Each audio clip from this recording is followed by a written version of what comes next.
High বন্ধুরা, আমি পিউ। তোমরা সবাই কেমন আছো? আমি তো খুব ভালো আছি। আর কয়েকদিন হলো আমি এখন কলকাতার বাড়িতে আছি, তাই ভাবলাম একটা ছোট করে ভিডিওই বানাই। কারণ কলকাতা বাড়িতে দাদা বৌদি থাকে আর আমি মাঝে মাঝে এসে থাকি।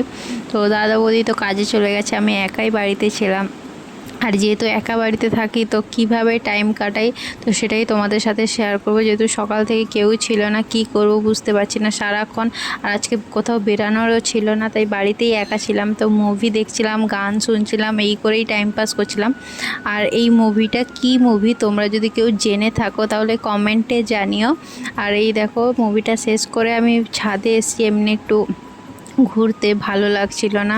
আর বিকেলটা কি সুন্দর দেখাচ্ছে না? আর এইখানে আমি এসে দেখি যে অনেকে ঘুড়ি ওড়াচ্ছে, কারণ সামনেই বিশ্বকর্মা পুজো। তো এখানে অনেকেই আকাশে এরকম ঘুড়ি ওড়াচ্ছিল, বেশ ভালো লাগছিল। তো আমি কিছুক্ষণ ছাদেই ছিলাম, তো তারপরে নিচে চলে এসেছি। ভিডিওটা কেমন লাগলো জানিও। চলো টাটা, দেখা হচ্ছে নেক্সট ভিডিও।